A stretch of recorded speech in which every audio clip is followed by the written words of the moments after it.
Hello guys, കമ്പിളി നാരങ്ങയാണ് ഇന്നത്തെ വിശേഷം. കമ്പിളി നാരങ്ങ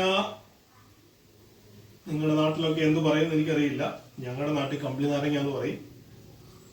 പണ്ട് ഈ കമ്പിളി നാരങ്ങയ്ക്ക് വേണ്ടി ഒരുപാട് കൊതിച്ചിട്ടുണ്ട്. ഞങ്ങൾ സ്കൂളിൽ പഠിക്കുന്ന കാലത്ത് സ്കൂളിന്റെ ഗ്രൗണ്ടിൽ ഒരു വല്യമ്മ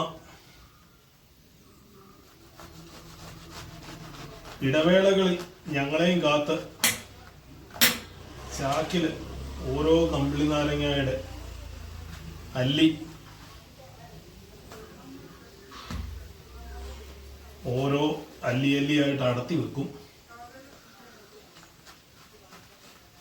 ഇന്റർവെല്ലിന് ഞങ്ങൾ ചെല്ലുമ്പോൾ അത് വാങ്ങാനുള്ള തിരക്കിലായിരിക്കും. അത് വാങ്ങാൻ പൈസ ഇല്ല. 10 പൈസയാണ് ഒരു കമ്പിളി നാരങ്ങയുടെ അല്ലിക്ക്.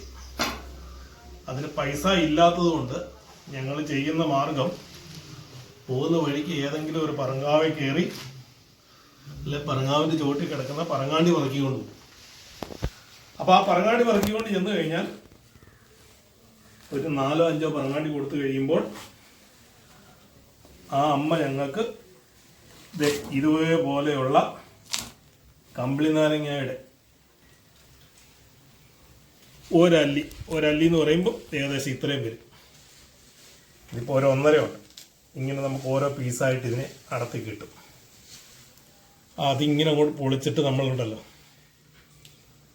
അതൊരു ശകലം ഇങ്ങനെ എടുത്തിട്ട് അതിങ്ങനെ അങ്ങോട്ട് കഴിക്കണം. അമ്മോ, എത്രയോ വർഷങ്ങൾക്ക് ശേഷമാണ് ഈ ഒരു സ്വാദ്, അന്നത്തെ ഓർമ്മകൾ കടന്നു വരുന്നത്. അത് ഞങ്ങൾ ഒരെണ്ണം വാങ്ങിയിട്ട് 4 പേര് 3 പേരൊക്കെ ഞങ്ങൾ ഷെയർ ചെയ്ത് പകുതി ഇതുപോലെ ഓരോ പീസായിട്ട് കഴിക്കുമായിരുന്നു. അതിനുശേഷം വർഷങ്ങൾക്ക് ശേഷമാണ് ഇപ്പോൾ ഇതൊന്ന് കിട്ടുന്നത്. അപ്പം അന്നത്തെ ഓർമ്മകൾ നിങ്ങളോടൊന്ന് പങ്കുവെച്ചെന്ന് മാത്രം. KFCയും മാക്ഡിയും ഒക്കെ കഴിച്ചു വളരുന്ന നമ്മുടെ ഇപ്പോഴത്തെ തലമുറയോട് ഇത് പറഞ്ഞിട്ട് എന്ത് കാര്യം? എല്ലാവർക്കും നല്ലത് വരട്ടെ. കമ്പിളി നാരങ്ങ കഴിക്കാൻ എല്ലാവരെയും സ്വാഗതം ചെയ്യുന്നു. താങ്ക്